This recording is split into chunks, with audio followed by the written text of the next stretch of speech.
High, আমি জেম্পি। Welcome to my new blog.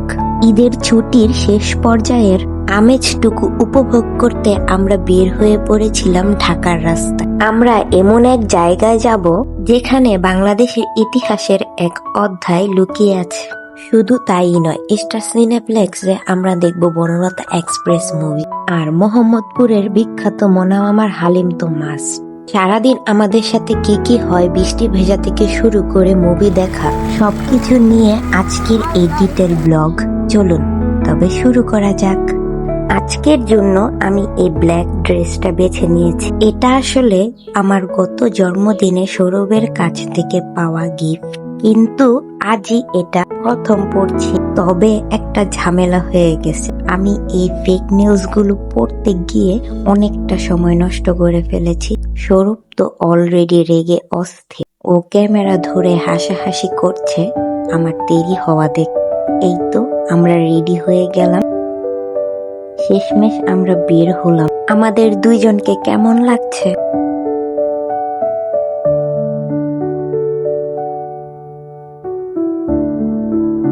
অবশেষে আমরা চলে এলাম পুরান ঢাকার টিকাতলির সেই বিখ্যাত রোজ গার্ডেন প্যালেস।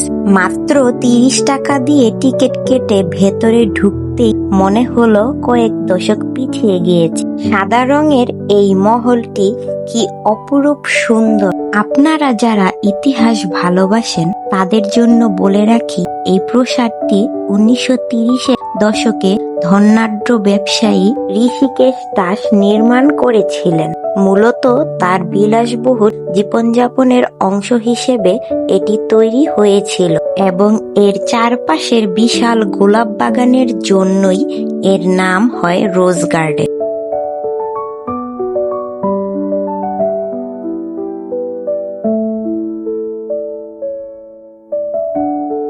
এই ভবনের স্থাপত্যে আপনি ইউরোপীয় এবং মুঘল ধারার এক অদ্ভুত মিশ্রণ দেখতে পাবেন। এর সুপ্রস্ত বারান্দা আর কারুকাজ করা পিলারগুলো দেখলে চোখ ফেরানো যায় না। কিন্তু এই বাড়ির গুরুত্ব শুধু স্থাপত্যেই নয়, রাজনীতিতেও বিশাল। 1949 সালের 23 জুন এখানে পূর্ব পাকিস্তান আওয়ামী মুসলিম লীগ গঠিত হয়েছিল, যা আজকে আওয়ামী লীগ।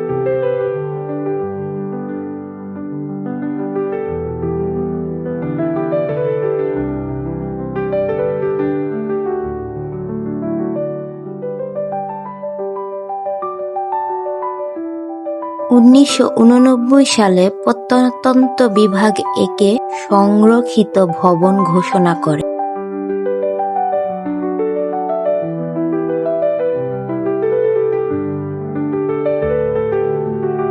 আমরা এর প্রতিটি কর্নার ঘুরে দেখলাম, সামনে পিছনে উপরে নিচে প্রতিটি জায়গায় রাজকীয় ছোপ। ঘোরাঘুরি শেষ করে বাইরে বের হতেই দেখলাম ফুচকা। এমন লোভনীয় ফুচকা দেখে কি থাকা যায়?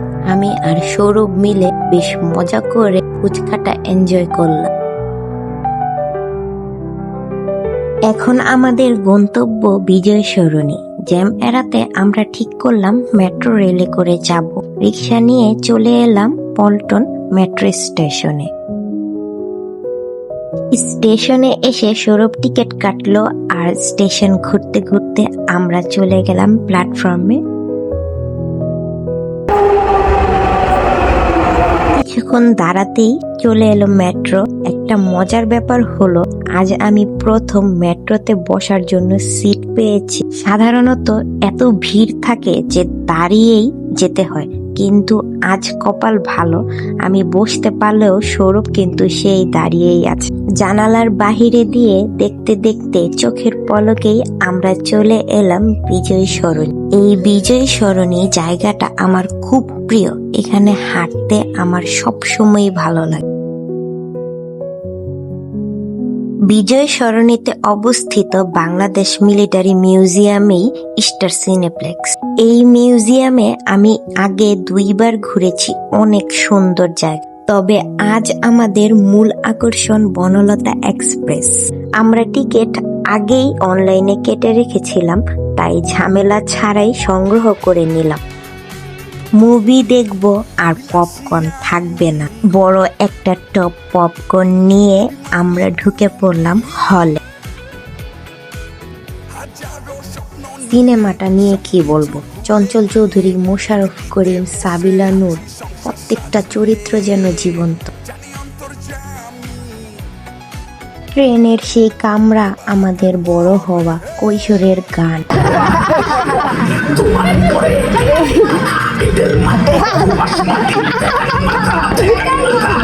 আর বইয়ের পাতাগুলো যেন স্ক্রিনে ভেসে উঠছে। ইন্টারভালের ঠিক আগে আমরা এত হেসেছি যে পেট ব্যথা হয়ে গিয়েছিল। ইন্টারভালের সময় সৌরভ গিয়ে নাগেটস আর আরেকটা পপকর্ন নিয়ে আসে। অনেক মজা ছিল নাগেটস গুলো, এত মজা ছিল এখনো মনে পড়ছে।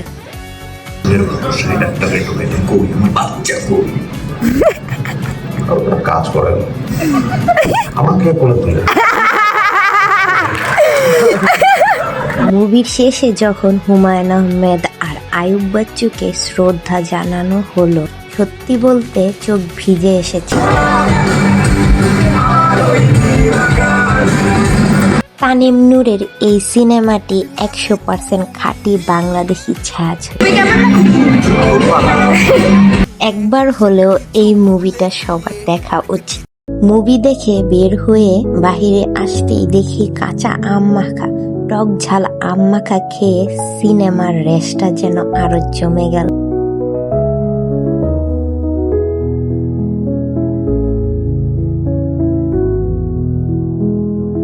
বিকেলের সুন্দর ওয়েদার এনজয় করতে করতে আমরা রিকশায় করে পৌঁছালাম মোহাম্মদপুর সলিমুল্লাহ রোডে। উদ্দেশ্য মনা মামার বিখ্যাত হালিম। ভাগ্য ভালো ছিল, দোকান মাত্রই খুলেছে, তাই ভিড় কম ছিল। আমরা এক বাটি গরম গরম হালিম নিয়ে নিলাম।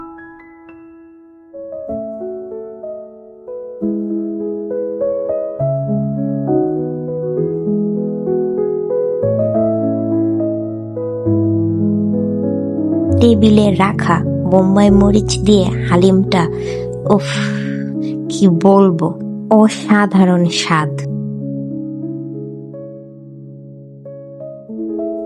এরপর নওশাদের স্যুপ ট্রাই করতে চেয়েছিলাম, কিন্তু দোকান বন্ধ ছিল, তাই মনা মামার ওইখান থেকেই স্যুপ আর অন্থন খেয়ে নিলাম। ওইটাও বেশ ভালো ছিল। খাওয়া শেষে আমরা গেলাম আমার চায়ের বাবার বাসায়। সেখানে ভাবি অনেক খাবারের আয়োজন করেছিল, কিন্তু আমাদের পেট এত ভরা ছিল যে আর কিছুই খেতে পারলাম না। কথা বলতে বলতেই ওনাদের নিয়ে আমরা বাসায় চলে আসব, তো হঠাৎই আকাশ কালো করে বৃষ্টি শুরু হলো। তাই আমরা বৃষ্টি কমার অপেক্ষা করলাম। বৃষ্টি একটু কমে যাওয়ার পর আমরা ভাবলাম ঝটপট বের হয়ে যাই, কিন্তু রিকশায় ওঠার পর আবারও ঝপঝপিয়ে বৃষ্টি শুরু হলো। সত্যি বলতে এই বৃষ্টিটা আমরা অনেক এনজয় করেছি। রিকশায় করে বৃষ্টির শব্দ শুনতে শুনতে বাসায় ফেরার অনুভূতিটাই আলাদা ছিল। আলহামদুলিল্লাহ, আমাদের ঈদ পরবর্তী এই ছোট ট্যুরটা খুব সুন্দরভাবে শেষ হলো। ইতিহাস, সিনেমা, খাওয়া দাওয়া আর শেষে এই বৃষ্টি, সব মিলিয়ে দিনটা স্মরণীয় হয়ে থাকবে। আমাদের আজকের ব্লগটি কেমন লাগলো অবশ্যই কমেন্ট করে জানাবেন। আজ এ পর্যন্তই, আল্লাহ হাফেজ।